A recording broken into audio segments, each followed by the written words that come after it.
안녕하세요. 금고엄마입니다. 주택을 구매하실 때 빼놓을 수 없는 게 있죠. 바로 주택담보대출인데요. 오늘 소개해드릴 상품은 일반적으로 은행에서 판매하는 상품이 아닌 국가복지대출 상품 중 하나로 대출을 좀 더 저렴하게 쓰고자 하는 분들에게 적합한 상품이라고 볼 수 있습니다. 그럼 디딤돌 대출 상품에 대해서 한번 알아보실까요?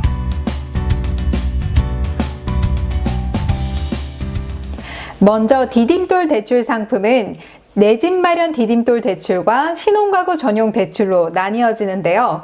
생애 최초이면서 무주택 세대주인 신혼부부라면 신혼부부 전용 디딤돌 대출이 좋은데 그게 아니라면 보통은 내 집 마련 디딤돌 대출을 많이들 선택하시게 됩니다.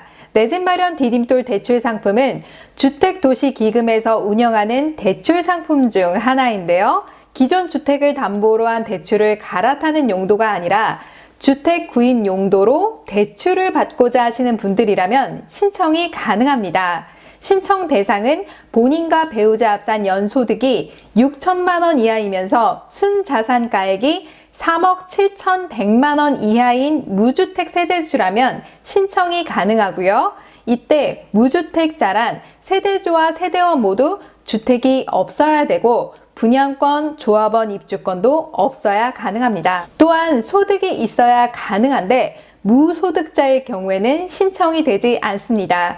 그리고 생애 최초 대출이거나 신혼부부 또는 2자녀 이상일 경우 연소득을 확대하여 7천만 원 이하라면 대출 신청이 가능합니다. 여기에서 신혼가구란 혼인신고일로부터 7년 이내이거나 대출 실행일 전 3개월 이내 혼인신고가 가능한 결혼 예정자라면 신혼가구로 인정이 되고요. 이때 청첩장 또는 예식장 계약서를 증빙서류로 제출하실 수 있습니다. 그럼 대상 주택에 대해서 알아볼까요? 먼저 디딤돌 대출을 받으려면 25평의 주택 가격이 5억 원 정도 되는 아파트나 주택을 담보로 할 경우 대출이 가능하다라고 생각하시면 되는데요.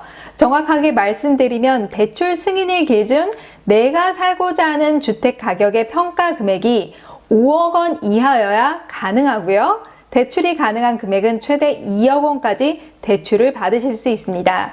또한 구입하고자 하는 주택의 면적은 수도권일 경우 85제곱미터 이하로 25평 정도 해당이 된다라고 생각하시면 되는데 수도권을 제외한 읍면 지역일 경우 100제곱미터 이하, 즉 30평까지 구매하고자 한다면 대출이 가능하다라고 보시면 되는 것입니다.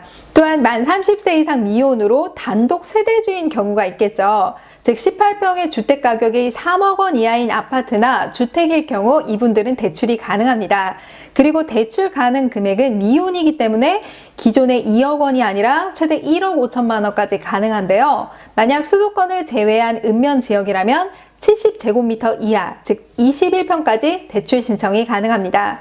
그런데 만약 가족관계증명서상 배우자가 있다거나 주민등록등본상 직계존속, 그러니까 아들, 딸 또는 미성년 형제, 자매 중 한 명과의 부양기간이 계속해서 6개월 이상이라면 기존과 동일하게 24평 정도 되는 아파트에 주택가격이 5억 원까지 가능하다라고 생각하시면 되십니다.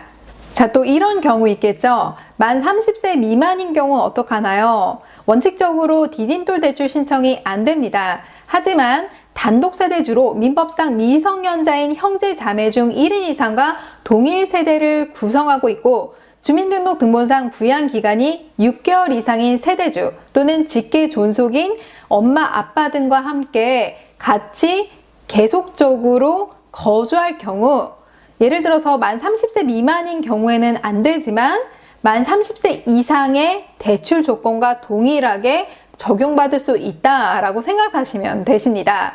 그러니까 만 30세 이상이라고 하면 아까 말씀드렸죠? 18평에 3억 이하의 주택을 구입하고자 할 경우 최대 1억 5천만 원까지 대출이 가능하다. 이 부분이 해당이 된다라고 생각하시면 되십니다. 자, 그리고 대출 신청 시 소유권 이전 등 접수일로부터 3개월 이내여야 가능하고요.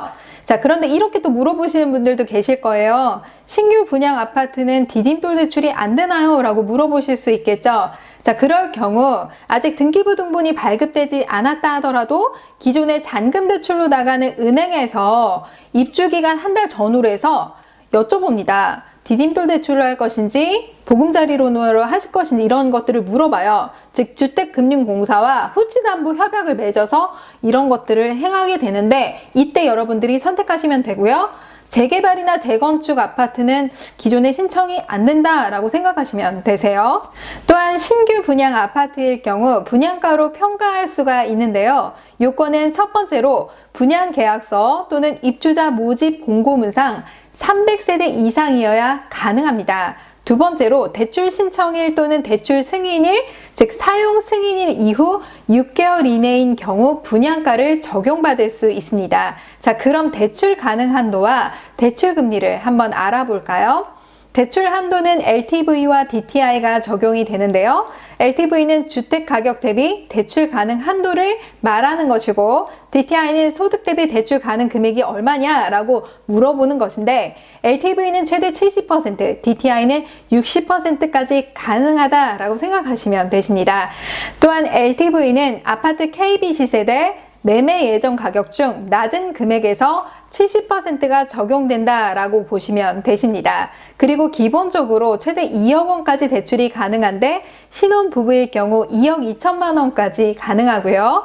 두 자녀 이상일 경우에 최대 2억 4천만 원까지 대출 가능 한도가 늘어납니다. 자, 대출 금리는 5년 고정 후 변동금리와 쭉 만기 30년까지 고정금리로 나뉘어지는데요. 자, 대출금리는 표에서 보시는 것처럼 연 2%에서 최대 3.15%로 적용이 됩니다. 자, 부부 합산 연소득이 2천만 원 이하라면 최저 2%에서 2.3%, 또 소득 수준이 2천만 원 초과 4천만 원 이하라면 2.45%에서 2.75%로 적용이 됩니다. 또한 소득 수준이 4천만 원 초과 7천만 원 이하라면 2.85%에서 3.15%가 적용이 되는 것이죠. 자, 이것은 대출 기간에 따라 그리고 소득에 따라 금리가 다르게 적용되는 것을 볼 수 있는데요. 특히 사회 초년생이면서 급여 소득이 현저하게 낮을 경우 이 디딤돌 대출을 통해 내 집 마련을 해보시는 것도 아주 좋은 방법이 될 수가 있고요. 사회 취약계층을 돕고자 한 것이기 때문에 소득 금액이 적으면 적을수록 대출 금리 또한 낮아지면서 대출 기간이 짧으면 짧을수록 대출 금리 또한 낮아지는 것을 볼 수 있습니다. 자, 따라서 소득이 2천만 원에서 4천만 원 사이에 들어가시는 분들 중 자녀 할인 혜택과 주택 청약을 가지고 계신다면 디딤돌 대출 상품도 이 또한 유리하다라고 볼 수가 있습니다. 또한 여기에서 우대금리를 추가적으로 적용받을 수 있는데요. 우대금리를 한번 살펴보실까요? 우대금리 적용은 크게 두 가지로 나눌 수 있습니다. 자, 우대금리 유형 첫 번째는 중복 적용이 안 되는 것들이다 라고 생각하시면 되고요. 이 중에서 하나를 골라 선택하실 수 있습니다. 즉 연소득 6천만 원 이하의 한부모 가족 또는 만 6세 이하의 미취학 아동을 부양하고 있는 한 부모 가족일 경우 연 0.5%를 우대해주고 다문화 가구, 장애인 가구 및 신혼 가구는 연 0.2%를 우대해줍니다. 생애 최초 주택 구입자 또한 0.2%를 우대해줍니다. 그러니까 이 중에서 우대금리가 높은 것을 선택하셔서 하나만 신청하실 수 있습니다. 금리 우대 유형 두 번째는 중복 적용이 가능한데요. 하나씩 살펴보실까요? 첫 번째로 본인 또는 배우자가 청약저축에 가입이 되어 있다면 우대금리 적용을 받을 수 있습니다. 먼저 가입 기간이 1년 이상이고 12일차 이상 납입한 경우라면 연 0.1%를 금리 우대 받을 수 있고요. 가입 기간이 3년 이상이고 36회차 이상 납입한 경우라면 연 0.2% 금리 우대를 받을 수 있습니다. 자, 이런 경우 있겠죠. 여러분들이 청약저축을 가입을 했는데 불입을 제대로 안 했어 라고 한 부분이 있으실 거예요.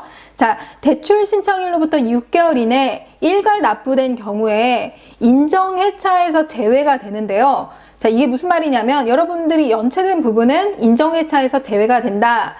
미리 불입을 다 해도 상관없어요. 연체된 부분은 인정을 해주지 않습니다. 그런데 선납한 부분에 대해서는 인정해차를 적용해 주겠다라는 것이니까 만약에 여러분들이 36회차 이상 채우셨다, 선납을 해서 그럴 경우에는 최대 0.2%까지 금리 우대를 받으실 수가 있다라는 것입니다.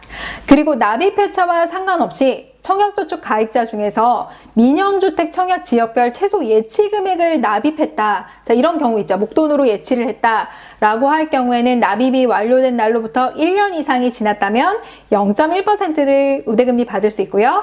3년이 지났다면 0.2%를 받으실 수 있습니다. 자, 두 번째로 부동산 전자계약 시 0.1%를 금리 우대 받을 수 있는데요. 이것은 국토교통부 부동산 전자계약 시스템을 통해서 주택 매매 계약을 한 경우 12월 말까지, 그러니까 2019년 12월 말까지 신규 접수분에 한해서 0.1% 금리 우대를 받을 수 있습니다. 자, 미성년 다자녀가 있을 경우 최대 0.5%까지 받을 수 있는데요. 1자녀일 경우 0.2%, 2자녀 이상일 경우 0.3%, 3자녀 이상이다 그러면 0.5%까지 금리 우대를 받으실 수가 있습니다. 자, 또 이런 경우 있으실 거예요. 자, 나는 디딤돌 대출 이미 받았어. 아, 그런데 자녀가 한 명 더 생겼네? 또 이런 경우 있겠죠. 자, 한 가지 팁을 말씀드리면 대출 기간 중에 자녀를 더 낳으셨다. 추가적으로 우대금리 적용이 가능하고요. 다문화 가구 또는 장애인 가구가 될 경우에도 우대금리를 추가적으로 받으실 수가 있습니다. 여기에서 만약 대출 신청 시 또는 대출을 받고 있는 도중에 적용이 가능한 우대금리를 모두 다 반영을 했는데 1.5% 이하로 떨어졌다라고 할 경우에는 실제 적용되는 금리는 1.5%는 유지를 해야 됩니다. 자, 그러니까 금리가 아무리 밑으로 떨어져도 1.5%는 깔고 간다라고 생각하시면 되세요. 자, 대출 기간은 10년, 15년, 20년, 30년으로 나뉘어지고 대출 이자 방식은 5년 고정의 금리가 변동하는 방식이고요. 만기 최대 30년까지 금리가 변하지 않은 고정금리 두 가지 방식이 있습니다. 대출 상환 방식은 총 3가지가 있는데요. 만기에 한꺼번에 갚는 일시상환 방식은 안 되고요. 매월 원금과 이자를 똑같이 갚아 나가는 원리금 균등 분할 상환 방식이 첫 번째로 있고요. 두 번째는 원금만 매달 똑같이 갚아 나가면서 이자가 좀 달라지는 원금 균등 분할 상환 방식이 있습니다. 세 번째로 초기에 상환하는 원금과 이자가 적고 회차가 지날수록 상환하는 원금은 커지면서 이자가 점점 줄어드는 체증식 분할 상환 방식이 있습니다. 또한 좋은 것은 1년 동안 원금을 갚지 않고 이자만 낼 수 있는데요. 대출 이자를 적게 내면서 월 부담을 줄이고 싶은 경우 대출 기간은 최대 30년으로 하시는 게 좋고요. 대출받은 첫 해 1년은 거치형으로 이자만 납부하시다가 그 다음 연도부터 원리금 균등 분할 상환 방식을 선택하시는 것이 좋습니다. 또한 중도상환 수수료가 없는 시점인 3년 뒤부터 꾸준히 원금을 추가적으로 갚아 나가신다면 중도상환 수수료가 없으니까 조금 더 이자를 적게 납부하실 수 있습니다. 또한 중도상환 수수료에 대해서 알아보도록 하겠습니다. 기존 은행에서 대출 받을 때 적용하는 것과 마찬가지로 3년 이내에 중도상환된 원금에 대하여 대출 실행일로부터 경과일수별로 1.2% 한도 내에서 부과가 됩니다. 또한 대출 받으실 때 비용이 들어가는데요. 인지세는 은행이 50%, 고객이 50% 부담이고요. 채권 매입비도 고객이 부담합니다. 그런데 근저당 설정비는 은행이 부담하게 됩니다. 그럼 디딤돌 대출 상품에 대해서 한번 알아보실까요? 주택도시기금 어플에 들어갑니다. 여기 보시면은 디딤돌 대출 상품이 있는데요. 첫 번째 내 집 마련 디딤돌 대출로 들어가 보도록 하겠습니다. 자, 여기서 자세히 보기를 클릭을 하신 다음에 주택 구입 자금 계산기가 있습니다. 요거를 한번 눌러 볼게요. 자, 여기서 이제 예, 아니오로 선택하셔서 하실 수가 있습니다. 자, 고객님께서 대출하고자 하는 대출 상품의 종류는 무엇입니까? 내 집 마련 디딤돌 대출 상품이죠. 고객님께서 생애 최초 주택 구입자, 신혼가구, 2자녀 이상 가구이십니까? 예, 라고 할게요. 자, 고객의 직업은 무엇입니까? 근로소득자로 해보겠습니다. 여기서 무소득을 클릭을 할 경우에는 대출 신청 자격이 안 됩니다. 그 다음에 이제 등본상 세대주이십니까? 등본상 세대주여야 된다고 했죠? 예 눌러주고, 자, 고객님의 상여금을 포함한 배우자 합산 연소득이 7천만 원 이하, 순자산가액이 3억 7,100만 원 이하이십니까? 예라고 할게요. 구입하고자 하는 주택 전용 면적이 85제곱미터 이하이십니까? 예. 구입하고자 하는 주택의 유형이 무엇입니까? 아파트를 해볼게요. 자, 여러분, 대출 금리가 요즘 현저하게 많이 떨어졌어요. 금리가 낮을 때 이런 정부 정책 상품들을 적극적으로 활용하셔서 조건만 되신다면 여러분들 적극적으로 활용하시길 바라고요. 오늘 영상 도움이 되셨나요? 도움이 되셨다면 좋아요와 구독하기 눌러주세요.